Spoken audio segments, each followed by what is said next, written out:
Hey guys, it's me here with your KidVenture update. I'm sending this to you guys this week because it's hard to believe, but Sunday is a new month. It's October. We're going to be starting a new theme, a new series, and it's one when I first saw it, all you guys, I'll be honest, I was kind of like, oh, I don't know about this. So if you guys don't know, we're actually talking about Job. And so I don't know how familiar you guys are with the book of Job. If you're not, the Bible Project has a great video of it over here. I actually just watched it again as just like a refresher like on the book, and it's a great story because it explores the idea of suffering and God's justice in the world. And as I think about our kids, and as I see, like, as I, we grapple with adults as like, hey, why does God allow bad things to happen? That's like a really big question that tends to mess with a lot of people's faith. And so what I really love is how the Bible Project, like how this story is like actually the question isn't why does God allow bad things happen, but it's like, do we trust God when bad things happen, is essentially what it comes down to. And so I'm excited for the series with our kiddos, to where hopefully we can kind of, because especially when our kids are very black and white, I mean, older elementary kids kind of start to get it, but like our younger kids are very black and white. Like around their thinking is like yes, no, right, wrong. So they are very justice oriented, and so it gives them kind of a different idea of what justice means. And so I'm really looking forward to it with the kids. And each week we're looking at different parts of the story. We're actually going through the whole. A lot of times we look at like the beginning and maybe the end, but we're actually going to touch in the middle of the book. So we're talking about how like week one is like how like we are small, but God is big. Week two, we're talking about how it's okay to have emotions. Like God listens when we have big feelings. I think that's really important for our kids to learn. I know I grew up not really feeling comfortable within my emotions and feeling like that was a bad thing. And part of that's just because of my story and how I experienced that as a child within my family. But I love the idea that we're like letting our kids like experience and feel their emotions and that it's okay. Chapter three is God. It's almost like when God speaks back to Job. Week four, we're talking about that how no problem is too small for God. And so how we can rely on God even when things don't seem like they're going okay. And then week five is that we can be a big help in small ways, which we'll see how that really translates to the story. But I love that because like the reality is our kids like a lot of I don't know about you guys, but I know sometimes it's easy for me to look and it's like, oh man, like these people like they help in these big ways or they give all this money to things. It's like it's very easy to start to feel like, man, like what little I have to give isn't enough. And I love that it's like, yeah, actually like even little things like equal like big things. And so I love that we're teaching kids that way. Our memory verse this month is actually from the book of Job, and I would highly encourage you guys, if you don't normally make that a part of your morning, to make that a part of your morning. I know I've talked before in the past of the importance of memory verses, and I'm just going to reiterate that, mostly because I teach at elementary, so and I get them usually teach at the end of the month, so I can usually tell it's like, hey, when we get to the memory verse activity, if the kids are like, oh, we still don't know it, versus like the kids that do know it. So I would just encourage you guys to make sure you guys are hitting that. This is one actually I didn't learn as a kid, so I'm actually going to be working on it myself and with my daughter this month for a memory verse. I'm really excited. It uses like the same supplies throughout the week, so it's like you need a mystery box, like two mystery boxes each week, where the kids get to pick and choose the various activities. And then also, you guys, because we are in the Old Testament, and especially within the book of Job, sometimes it can be easy to kind of be like, well, how does this relate to Jesus? I don't get the connection.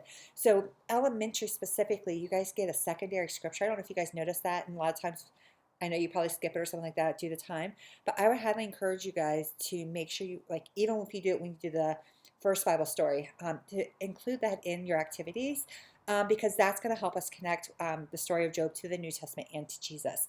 And we want to make sure to give kids, because it is sometimes, like I said, especially with this idea of justice and right and wrong, and thinking, well, if I make a bad choice, bad things will happen. But if I'm good, good things will happen. And the story of Job, like, actually, like, that actually may not be true.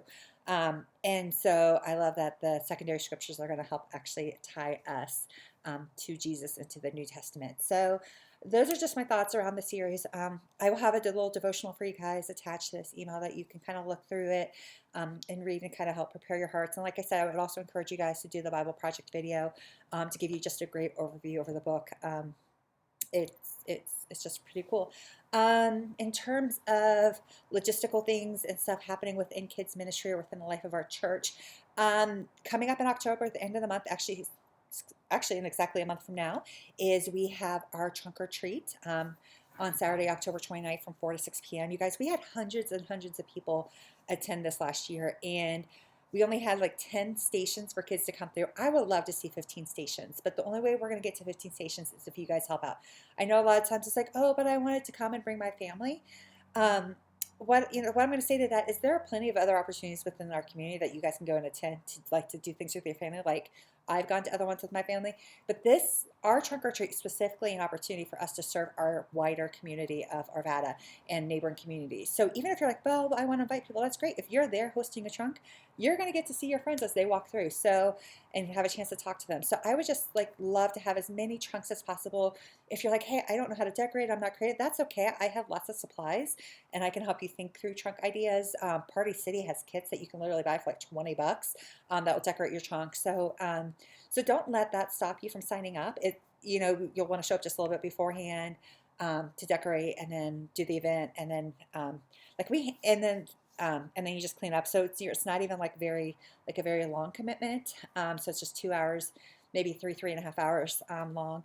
It's fun to do as a whole family. Like, so like we all, like last year, my whole family, we all dressed up, and, Jeremiah was helping run and grabbing candy for the extra car. So it's a great way to serve together as a family, especially as you're seeing lots and lots of kids and families come through.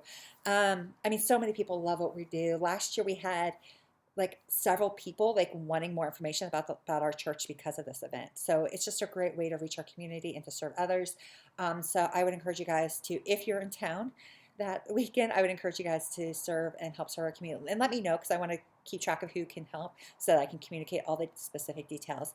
But if you're like, hey, we're not in town, we can't help out that weekend, that's okay. Another way you can help is to donate candy. And I'm going to try to set up a Venmo. Maybe you can just donate $5 if you don't want to get the bag of candy. But we handed out over 10,000 pieces of candy last year. Let that sink in for a minute. 10,000 pieces of candy.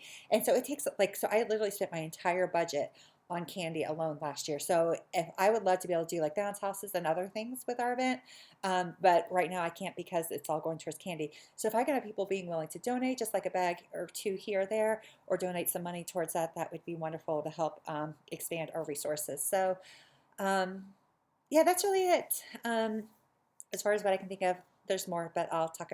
Oh, I know. Save the date, November 6th. That's a Sunday night, 5:30 to 7:30. We're going to do a trauma-informed training with our team. I'm inviting other kids' teams from all of our other churches.